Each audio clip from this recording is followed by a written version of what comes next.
Ya estoy acá. Vamos a ver si empezamos.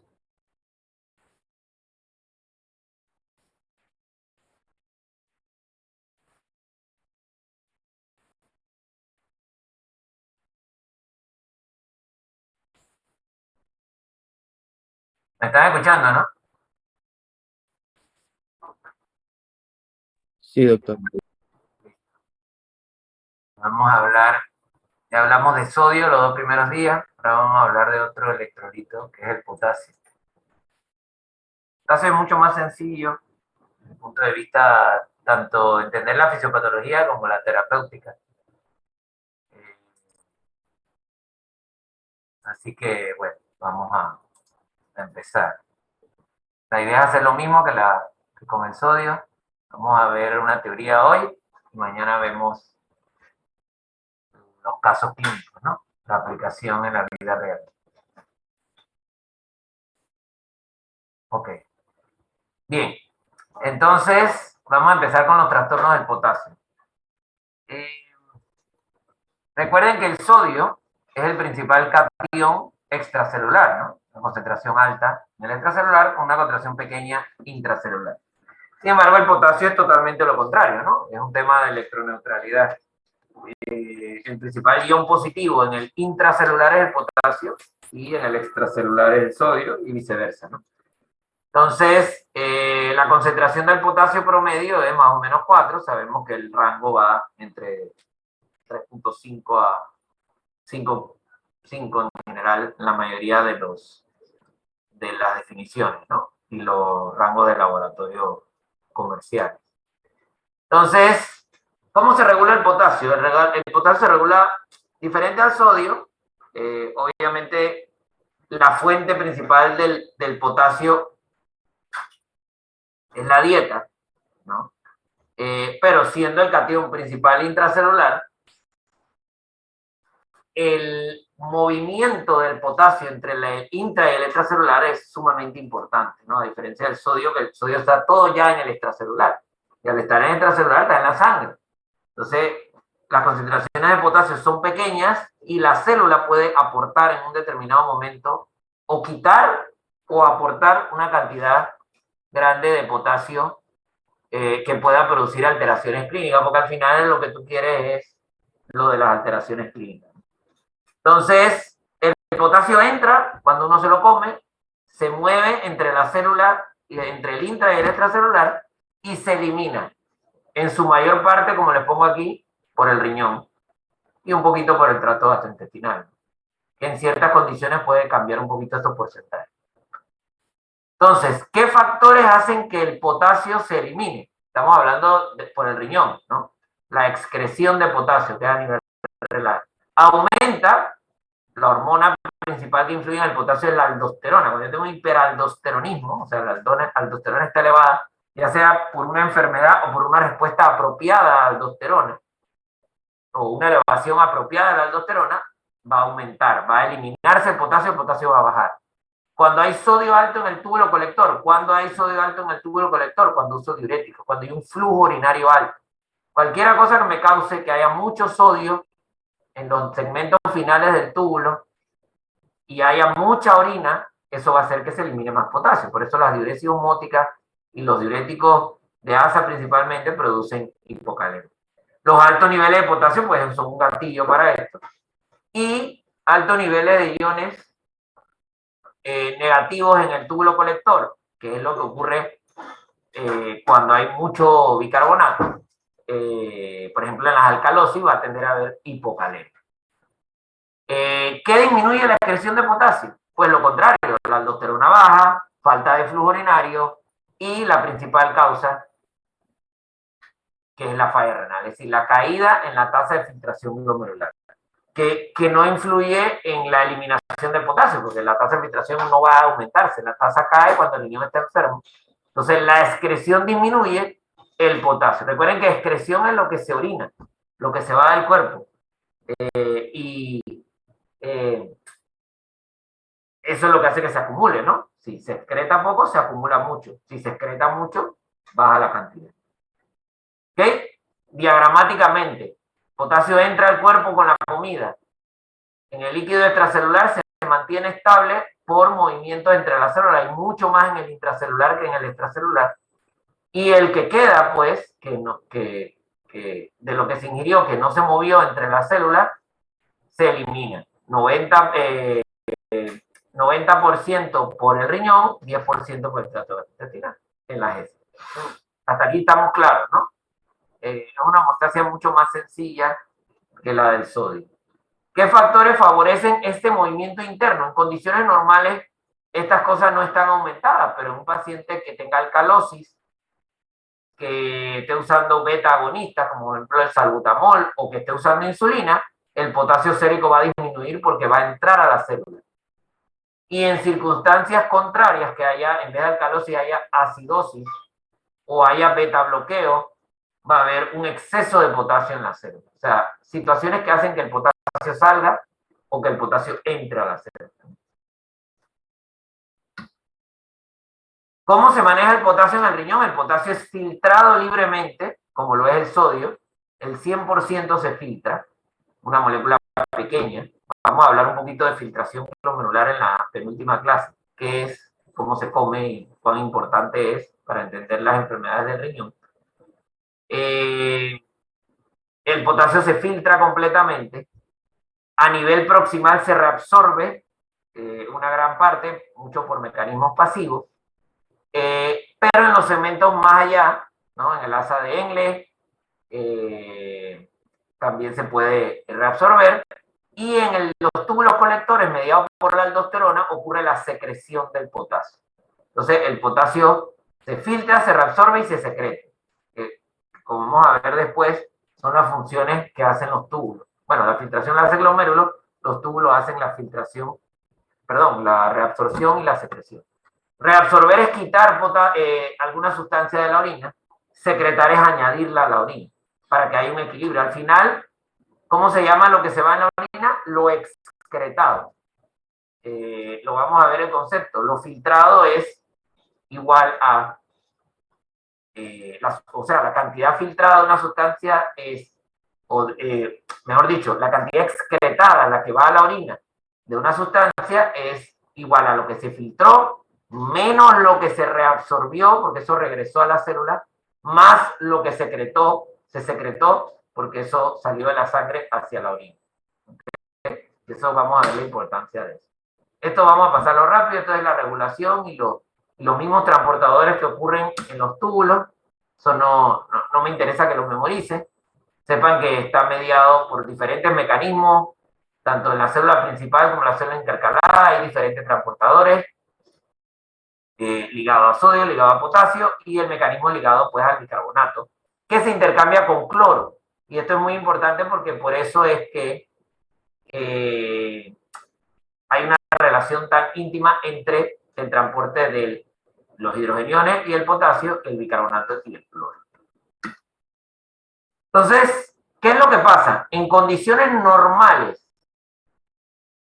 esto es volumen circulante efectivo, es decir, effective blood volume. Entonces, en condiciones normales, estos fenómenos se contraponen. Es decir, si yo tengo un paciente que tiene hipovolemia, tiene disminución del volumen circulante, por un lado, va a disminuir el aporte distal de sodio porque se reabsorbe más, porque el cuerpo está tratando de conservar sal, pero por otro lado va a tener un aumento de el renina-angiotensina y por ende aldosterona, que va a ser el efecto contrario, ¿no? Entonces, por un lado, recuerden que la disminución del aporte de sodio disminuía la eliminación de potasio y la aldosterona la aumentaba. Entonces, en circunstancias normales, ellos se contraen. O inicialmente, digamos, en una situación donde haya una pérdida de volumen por una diarrea, por una hipotensión, por alguna otra cosa, estos mecanismos se contrarrestan para mantener la homeostasis del potasio, igual en el efecto contrario. Y ahora vamos a ver en la parte fisiopatológica cómo se descompensa y ocurre la hipocalemia, por ejemplo. Entonces, Y en el caso contrario, cuando yo tengo un aumento de volumen, por ejemplo, un paciente con falla cardíaca, tengo una mayor reabsorción de sodio renal, pero tengo una disminución de la aldosterona, es la respuesta normal, pero en estado fisiopatológico que hay mezcla de esto, pues va a haber disminución del potasio. Hasta ahí estamos claros. Recuerden que los mecanismos que intervienen en la eliminación de la excreción de potasio son la aldosterona a nivel de los colectores y pues en los segmentos más proximales pues los transportes en diversos, vale la redundancia, transportadores, que es una sustancia que es filtrada libremente y que es regulada su concentración prácticamente en el 90% por los riñones. Nadie tiene alteraciones del potasio severa, a menos que tenga una diarrea de 10 evacuaciones al día, simple y sencillamente porque está perdiendo metato gastrointestinal. Claro que ocurre, pero tienen que ser pérdidas significativas. Vamos a hablar un poquito de la hipocalemia. ¿Tienen alguna pregunta? Ok, voy a empezar a preguntar. Vamos a hablar un poquito de la hipocalemia.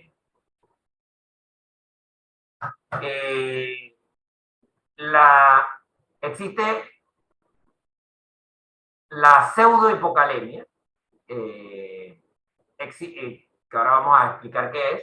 La hipocalemia puede ocurrir porque el potasio se esconde en la célula, porque se ingiere inadecuado potasio, porque el potasio viene de la dieta, o porque se pierde, que son las causas comúnmente que vamos a ver en las enfermedades.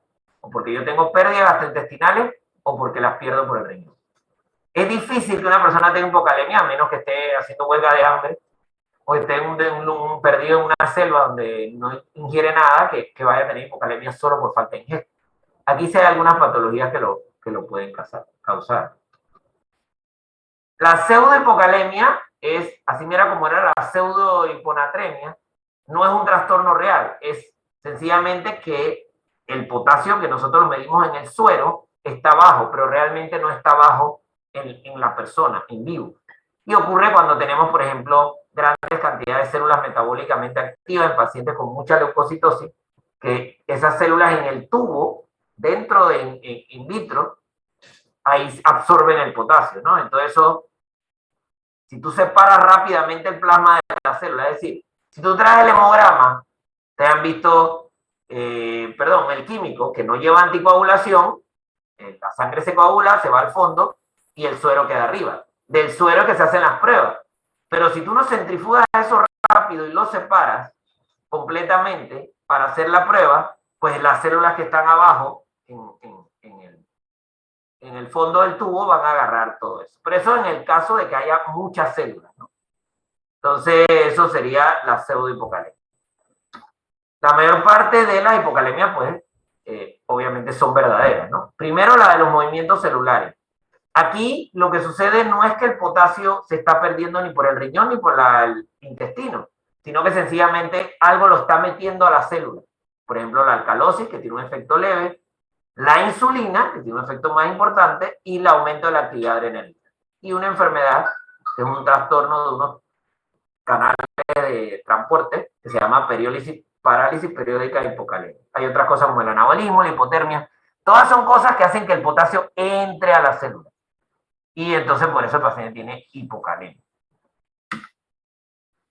La parálisis periódica hipocalémica es una entidad genética que los pacientes, como tienen hipocalemia, los síntomas de hipocalemia son debilidad muscular, es el principal, y se desencadena cuando hay ejercicio físico fuerte, una dieta alta en carbohidratos. Y bueno, puede ocurrir por genética, pero también por la tirotoxicosis, que es el exceso de hormona tiroidea. Hay que tratarlo con potasio o con algunas otras medidas que eviten que el potasio entre a la célula, ¿no?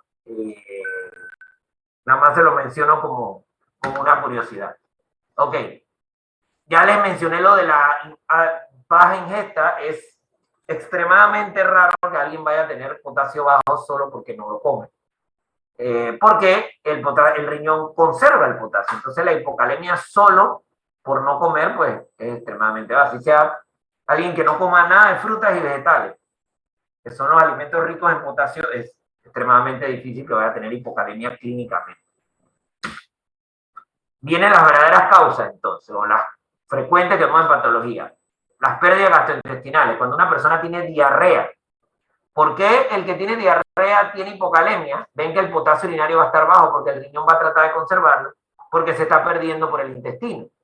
Entonces, cuando tú tienes diarrea, las secreciones del tracto gastrointestinal bajo tienen mucho potasio. Entonces, si tú estás evacuando en vez de 1 o 2 veces al día, 15 veces al día, pues obviamente se va a perder mucho potasio. Y en los vómitos es diferente. Es como paradójico, pero las pérdidas gastrointestinales en los vómitos en realidad no son gastrointestinales, son por el riñón. ¿Por qué? Porque el ácido clorhídrico, a ver, alguien que me diga, ¿qué tiene el jugo gástrico? ¿Cuál es el principal componente? Bueno, no sé si el principal, pero el más importante del jugo gástrico. Sería el ácido clorhídrico y El el ácido factor clorhídrico. intrínseco. Entonces, al botar ácido clorhídrico, ¿qué estás perdiendo? Hidrogeniones y cloro. Hidrogeniones y cloro. Ok. Entonces, al perder hidrogeniones, el riñón va a tratar de conservarlo y va a provocar lo que se llama una alcalosis, ¿no? Vamos a ver cuando hablemos de acidosis y alcalosis. Y esa alcalosis es la que va a provocar la hipocalemia, ¿ok?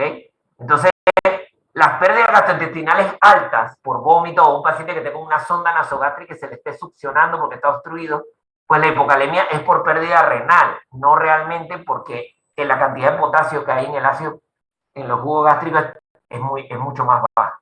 Entonces, es principalmente renal lo que perpetúa la hipocalemia.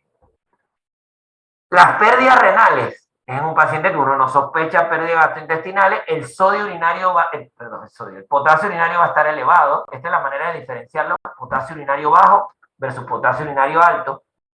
Y son circunstancias donde hay un aumento de la entrega distal de sodio y aumento de la actividad mineralocorticoide. El prototipo de la hipocalemia o pérdida renal es el llamado hiperaldosteronismo primario. ¿Qué es lo que ocurre en el hiperaldosteronismo primario? Que aumenta la aldosterona, por ejemplo, porque hay un tumor en las suprarrenales donde se produce la aldosterona, y eso hace que se pierda potasio. Y por otro lado, la activación de la aldosterona provoca una disminución de la reabsorción del sodio y un aumento del el aporte distal de sodio, y eso es lo que lleva a pérdida a pérdida a pérdida de potasio, ¿no? Entonces estos pacientes con hiperaldosteronismo que además tienen hipertensión como una característica y alcalosis van a tener metabólica, van a tener hipocalemia. Entonces, bueno, esto es lo del aumento primario de la actividad mineralocorticoide. El sodio, hay una mayor cantidad de sodio a nivel distal y por ende se gatilla la pérdida de sodio, de la pérdida del potasio por el exceso de aldosterona. Puede ocurrir porque la aldosterona esté elevada primariamente, es decir, yo tengo un tumor o una hiperplasia de la suprarrenal y tengo mucha aldosterona, en este caso la renina va a estar baja, que es la que produce porque hay una retroalimentación negativa, hay un exceso de aldosterona, la renina va a bajar, o en exceso de renina, que van a estar las dos elevadas. Y eso se puede hacer una prueba, tú mandas lo que se llama actividad plasmática de renina y aldosterona, eso tiene su manera de hacer la prueba, pero uno lo manda y te ayuda a diferenciar entre un tema de renina o un tema de aldosterona, ¿no? Generalmente son pequeños, son adenomas, tumores, también lo puedes diferenciar por la localización, ¿no? Los tumores que producen renina están en el riñón y los tumores que producen aldosterona están en la suprarrenal, o sea, están en lugares anatómicamente diferentes. Y también hay un aumento aparente de mineralocorticoide no aldosterona, donde los dos están bajos, que hay una sustancia que tiene efecto aldosterona, pero no es aldosterona. Entonces, cuando tú haces la prueba de aldosterona, la aldosterona sale baja. ¿Cuáles son las manifestaciones clínicas de la hipocalemia? Son dos. Así como en el sodio lo principal era el sistema nervioso central, aquí es el corazón, ¿no? También es importante las neuromusculares, obviamente, porque si la hipocalemia severa puede llegar hasta falla respiratoria, porque el diafragma es un músculo. Pero antes de eso te mueres de una arritmia cardíaca. Entonces, es fundamental evitar las complicaciones cardíacas de la hipocalemia, ¿no? Más en la hiper que la hipo, pero también es importante la hipo. Entonces, ¿cómo se trata? Bueno, obviamente trata la causa. Si tú tienes un paciente con diarrea, tienes que quitarle la diarrea. Si tú tienes un paciente con hiperaldosteronismo, ¿alguien sabe qué se le da a un paciente con hiperaldosteronismo?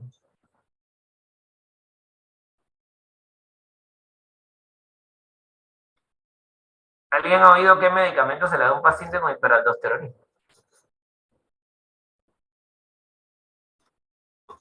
¿O qué se les ocurre que se le podría dar? Fisiopatológicamente, ¿qué se les ocurre que se le podría dar? Si yo tengo exceso de aldosterona, ¿qué tengo que hacer? Los bloqueadores de aldosterona. Claro, bloquear la aldosterona. No tienen que saber eso es intuitivo y se deduce muy bien. ¿Y sabes el nombre de algún bloqueador de aldosterona? Espironolactona. La espironolactona. El más antiguo, ya tenemos el eplerenone y el finerenona, la finerenona ahora, pero tienen efectos diferentes. La espironolactona obviamente es el que está en el medio. Bueno, aquí hay eplerenone también. Entonces, bueno, tienen sus diferencias, no vamos a entrar en eso.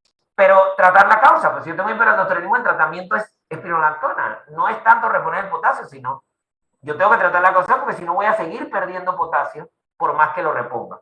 Pero obviamente el tratamiento agudo es reponer el potasio antes de que yo pueda tratar la causa. Yo puedo decir, le voy a quitar la diarrea, pero eso no es instantáneo, ¿no? Y yo puedo bloquear la aldosterona, pero concomitantemente, si el paciente tiene una arritmia o está débil muscularmente, yo tengo que darle. O gluconato de potasio, cloruro de potasio, generalmente oral sea gluconato de potasio. Las presentaciones aquí tienen 20 equivalentes por cada 15 ml. Y entonces yo lo repongo. En general, el potasio, como un catión extracelular que está en pequeñas cantidades. Espérame un segundo. ¿Aló? ¿Siguen antes? ¿Me estoy en la clase ahorita? Ya.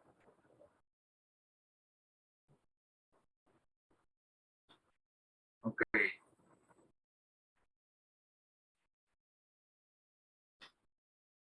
Entonces, bueno, se repone vía oral. Pero si el paciente, por ejemplo, tiene vómitos, que no lo puedo reponer vía oral, o está inconsciente y todavía no tiene una sonda nasogástrica, yo lo voy a reponer por la vía intravenosa. Hay algunas cositas que deben saber, aquí no hay fórmulas que calcular, pero cositas que sí se debe saber.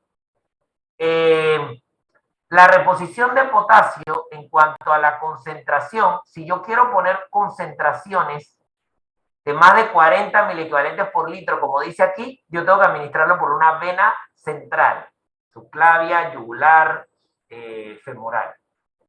Tengo que tener un acceso venoso central. Si han ido a un hospital y han visto lo que es un catéter central, yo lo tengo que poner porque el cloruro de potasio es una sustancia muy irritante para las venas y yo no puedo ponerle concentraciones de más de 40 miligramos por litro por vena periférica. Por vena periférica, pues hasta 40. Lo ideal sería no más de 20, pero hay veces que lo hacemos, ponemos 30 o 40 miliequivalentes en un litro de solución salina, por ejemplo, para reponer el potasio.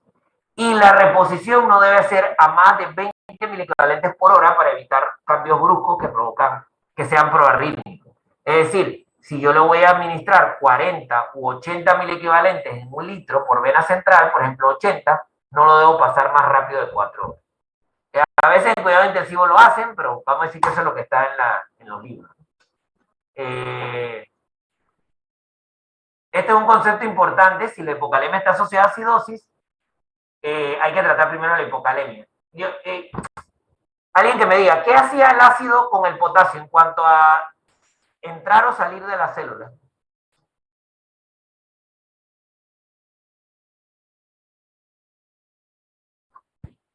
Si yo tengo acidosis, ¿qué debería tener con respecto al potasio? Bueno, ahí se da lo que es el intercambio catiónico, que cuando salen tres hidrogeniones, me parece Ajá. que entra un potasio y dos sodios, me parece.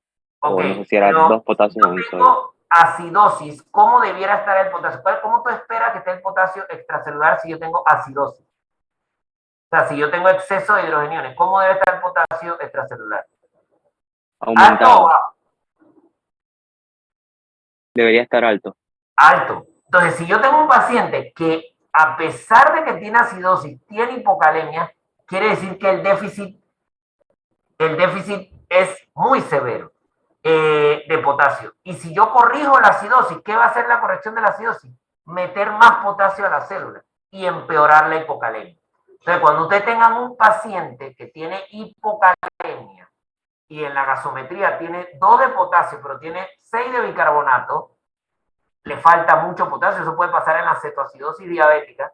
Ha perdido mucho potasio. Si tú corriges la acidosis, estoy en clase, dime. Yo subo ahorita. Yo subo apenas termina. Ajá. Dale, pues. Dale, pues. Bien. Entonces, tienes que corregir la acidosis primero porque si no el potasio te va a empeorar. Eso en cuanto al tratamiento de la hipocalemia. ¿Alguna duda con el tratamiento de la hipocalemia? Te agarran la venoclisis, si tienen vena central, y las concentraciones que le dije, vamos a ver los ejemplos, cuando veamos los ejemplos me van a decir cómo lo reponen. Ok. Vamos a hablar lo contrario, la hipercalemia, ¿no? La pseudohipercalemia, el exceso de potasio, o sea, es lo contrario, falta de ingesta, exceso de ingesta, pseudohipercalemia, pseudohipocalemia, que el potasio salga de la célula o que disminuya la excreción renal. Recuerden que en la hipocalemia había 2 causas de pérdida, gastrointestinal y renal.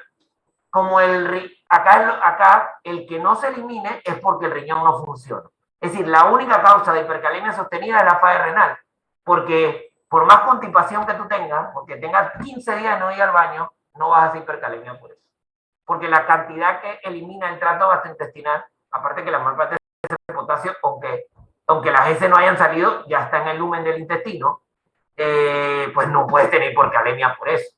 Pero sí puedes tener hipercalemia porque el riñón no funciona. Entonces, cuando usted ve un potasio de 7, doble contra sencillo que ese paciente tiene falla renal. Eso es una cosa que tienen que mantener en su cabeza para siempre. Nadie tiene hipercalemia porque se metió una mate de guineo. A menos que el riñón esté enfermo, ¿no? Y por eso pacientes con insuficiencia renal pueden morirse comiendo fruta, porque acumulan demasiado potasio que no lo eliminan. Pero a alguien con función renal normal no se le sube el potasio, todo lo va a orinar.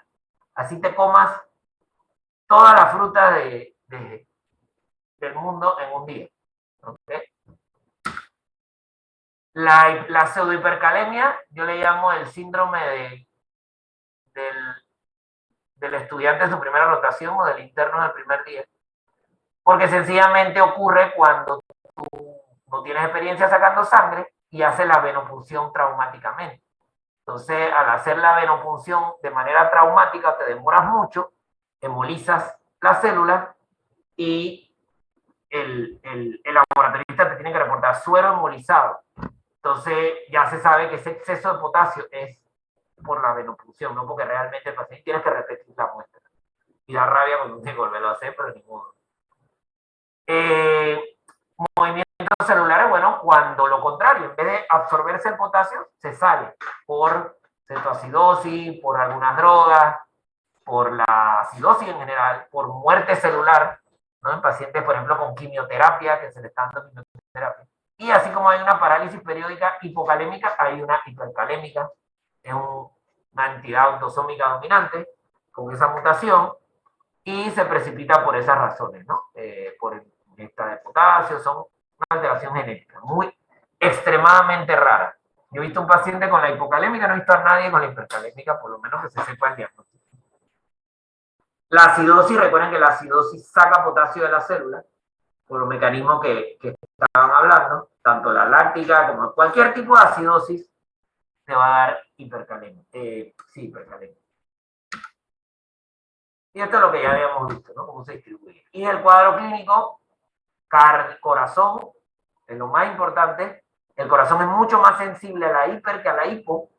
Entonces, ya con potasio de 6, puedes empezar a tener cambio electrocardiográfico. Creo que tengo una imagen de eso. Y puede haber debilidad muscular. Sí, esta es la imagen. Si yo tengo un potasio normal, no pasa nada, pero ya un potasio arriba de 6, yo tengo lo que se llaman las ondas T picudas. En el electro, ven la onda T, cómo sube, es una onda T picuda. Entonces, este es el primer signo de que el corazón ya está detectando ese potasio y que puede haber problemas.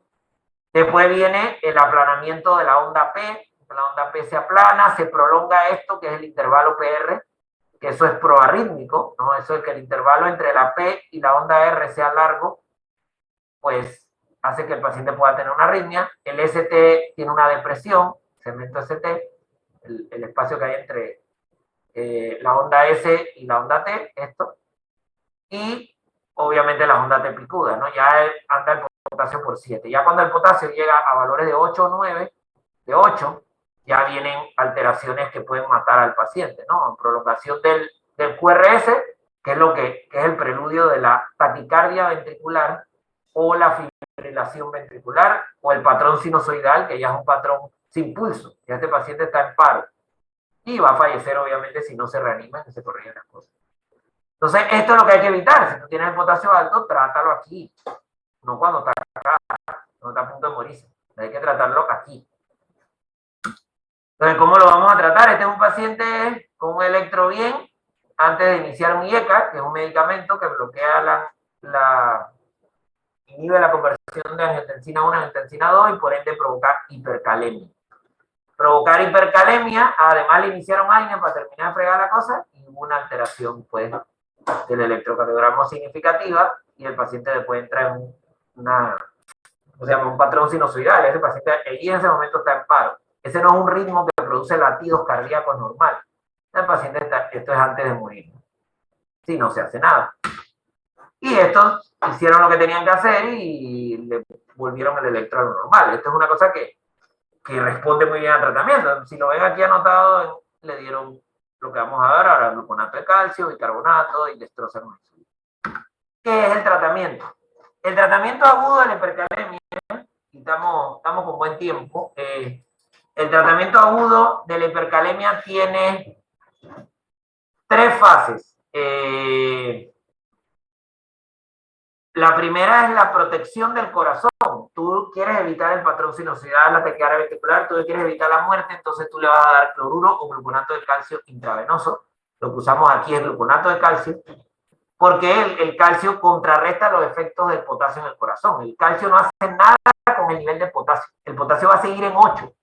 El calcio lo único que hace es que no haya arritmia, o te ayuda a la prevención de la arritmia, entonces que la arritmia no empeore. Entonces es fundamental. Pero entonces yo tengo que empezar a bajar el potasio, porque de nada me sirve estarle poniendo gluconato de calcio si el potasio no baja. Entonces, va a la segunda fase. Ahora, todo se hace simultáneo, tú pones las 3 cosas a la vez, pero esto actúa inmediatamente, esto demora unos minutos y esto demora incluso horas. Entonces, por eso hay que enfocarse bien en estas 2 partes para por lo menos mantener estable al paciente hasta que las verdaderas tratamientos pues remuevan el potasio del cuerpo, porque esto es lo único que hace que te lo esconde, pero puede hacer que salga. Si tu paciente tiene acidosis, la mejor manera de esconder el potasio es corrigiendo la acidosis con el bicarbonato.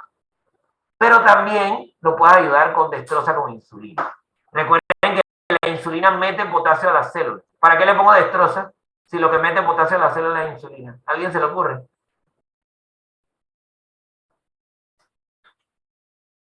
Para estimular la liberación de insulina. No, porque tú se la estás administrando.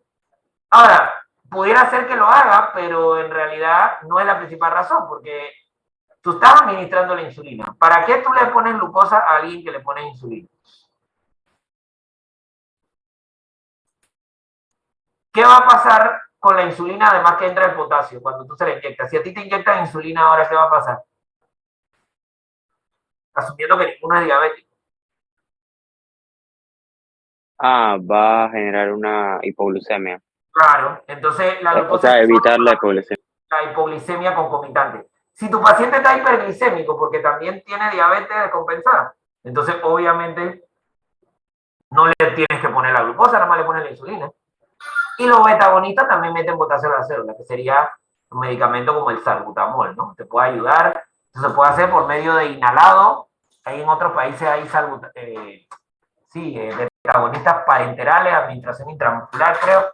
Se puede usar. Aquí solo lo he visto usado en inhalación y se absorbe una cantidad que te puede ayudar, ¿no? Pero lo principal que usamos en la clínica es dextrosa con insulina y bicarbonato. Usualmente se ponen 5 unidades de insulina rápida con 50 ml de dextrosa al 50 o 100 ml de dextrosa al 50 con 10 unidades de insulina. Eso va a depender de, puedes poner 50 con 100, con 10, perdón, si el paciente tiene una glucosa normal alta y no tiene temor de la hipoglicemia para no ponerle tanta azúcar. Y bueno, una vez que escondiste el potasio en la célula, él está escondido, pero no lo has eliminado, entonces él va a volver a salir. Especialmente si el paciente tiene acidosis, por ejemplo. Entonces, tienes que eliminarlo del cuerpo. ¿Por dónde se elimina el potasio? ¿Por qué órganos eliminan el potasio?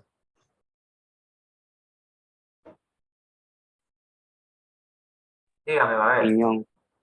El riñón. ¿Y qué más? ¿Cuál otra?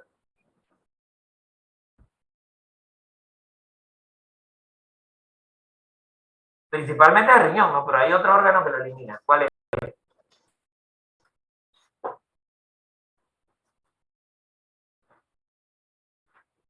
¿Por dónde más se eliminaba el 10% del potasio? Por el sistema digestivo.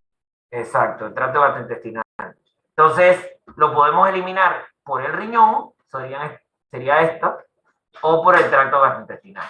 Para eliminarlo por el tracto gastrointestinal, usamos una cosa que se llaman resinas de intercambio catiónico. Son sustancias no absorbibles que al llegar al lumen del colon, que es donde actúa, creo que el patiromer también, pero el caexalate, el SPS, actúa, el caexalate es el nombre comercial, pero el nombre, la sigla es SPS, en inglés Sodium Polyestyrene Sulfonate, o poliestireno sulfonato sódico, que es el nombre correcto. Pero bueno, usamos caexalate porque es más corto.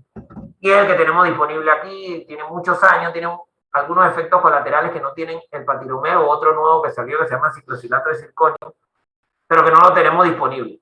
¿Qué hacen estas resinas? Pues estas sustancias llegan al lumen del colon y ahí agarran el potasio que está ahí y evitan que se absorba por el tracto gastrointestinal, ¿no? Pero esto va a tomar tiempo. El caexalate tiene que llegar al colon y encima hacer el efecto. Entonces no te va a bajar el potasio de manera rápida. Igual el patiromer y los otros es el mismo principio. ¿Cuál es el problema con los diuréticos? Que existe un límite de diurético que yo lo puedo poner. Y si un paciente, por ejemplo, si mi paciente, además de hipercalémico, está con congestión pulmonar o sobrecarga de volumen, es decir, yo tengo falla cardíaca, hipercalemia, yo puedo usar el diurético con doble motivo, que produzca natriuresis y que me elimine potasio también, es decir, me elimine el exceso de sodio porque mi paciente está hipervolémico, pero en un paciente o hipovolémico probablemente sea mucho más difícil la del diurético y la respuesta obviamente no va a ser satisfactoria. Entonces, pacientes que no puedo eliminarlo por tracto gastrointestinal y que ya la función renal está tan baja que el diurético tampoco me va a funcionar, pues yo tengo que apoyarlo con terapia extracorpórea, que es la diálisis. La diálisis, tú lo conectas a una máquina, que la máquina agarra la sangre, le saca el potasio y le devuelve la sangre al paciente sin el potasio. Todas estas son las maneras de remover potasio. Recuerden que le dije que la principal causa de hipercalemia es la falla renal.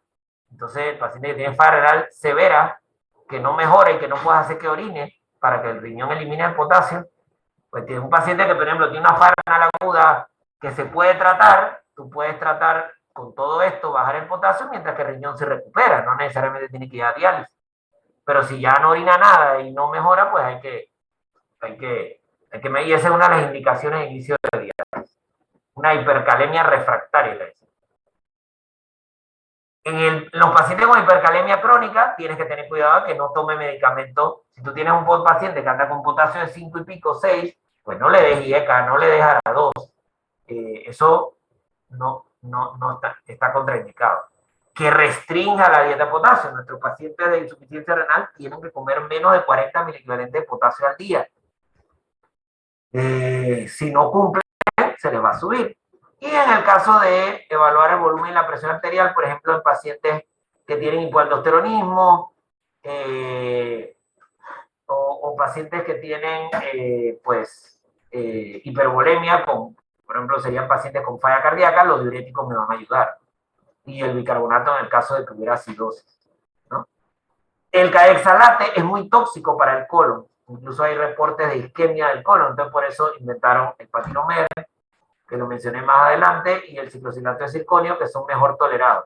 Para pacientes que crónicamente tienen potasio alto y que, bueno, con estas otras medidas no lo puedes controlar, y lo que haces es darle este medicamento para que el potasio no se absorba. Y yo creo que con esto termino.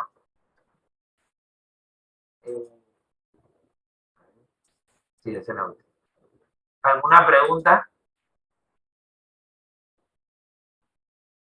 sobre el potasio, sobre el sodio? ¿Están claritos con el potasio? ¿Cuáles son las tres? Vamos a dar 5 minutos. A ver. Vamos a ver. Gabriela, ¿estás ahí?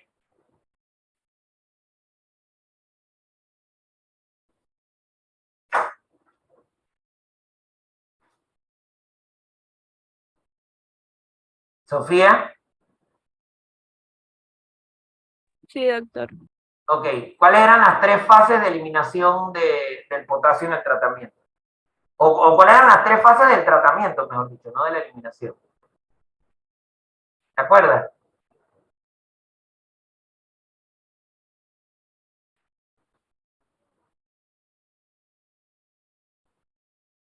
¿Qué hacíamos para tratar la hipercalemia? Estoy hablando de la hipercalemia, ¿no? Lo que acabamos de hablar hace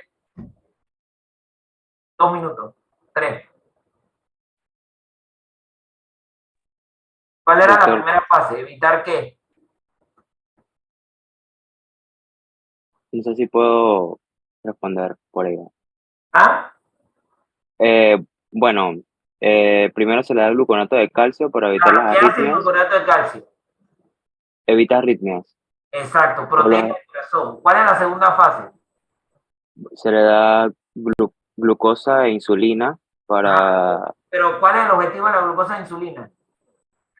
eh, como introducir potasio Exacto, meter potasio a la célula, esconder a la la célula. célula, proteger el corazón, esconder la célula. Y la tercera fase es, Sería excretar el potasio mediante eh, correcto, excretarlo pues, por la vía que sea, resinas ¿no? de... Intestinal, riñón o por la vía extracorpórea, pero eliminarlo del cuerpo.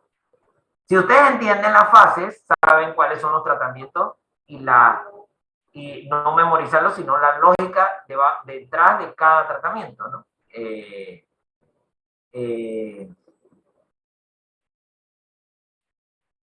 así que eso es. Bueno, ¿tienen alguna pregunta? Ok. Si no tienen preguntas, vamos a terminar aquí, porque no voy a empezar con los casos clínicos hoy. Mañana vamos a hacer los casos clínicos de hipo e hipercalemia. ¿Ok? Nos vemos, pues. Mañana. Hasta mañana.